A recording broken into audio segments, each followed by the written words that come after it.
చూడండి, నేను ఇప్పుడు చపాతీ చేస్తున్నాను. నా పిల్లలు ఇప్పుడు మా ఆయనకి చపాతీ అంటే ఇష్టము. పాలక్ పన్నీర్లో పన్నీర్ మసాలా కర్రీలో నేను చపాతీ పిండిని కలుపుతున్నాను. పిల్లలైతే జీరా రైస్ అడిగారు. వాళ్ళకి జీరా రైస్ కూడా ప్రిపేర్ చేస్తాను. అది కూడా మీకు చూపిస్తాను. ముందు చపాతీ చూడండి కలిపేది. నేను ఫస్ట్ ఆటా వేసుకున్నాను కదా, గోధుమ పిండి, దాంట్లో కొంచెం సరిపడా నీరు. ఓకేనా? ఇప్పుడు వీటిని కలుపుకుందామండి మెల్లగా. చూడండి, చపాతీ పిండిని ఇలా కలిపి మనం మూత పెట్టుకోవాలి ఒక 10 మినిట్స్. చూడండి, ఇప్పుడు పిండి మొత్తం బాగా సాఫ్ట్గా అయిపోయింది కదా.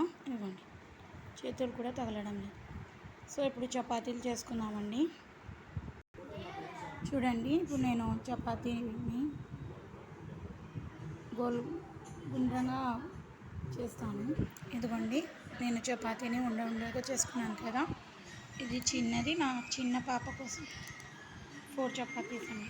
నేను ఆల్రెడీ చపాతీ చేసేసాను. చూడండి, ఇప్పుడు హాట్ బాక్స్లో పెడుతున్నాను. బాయ్.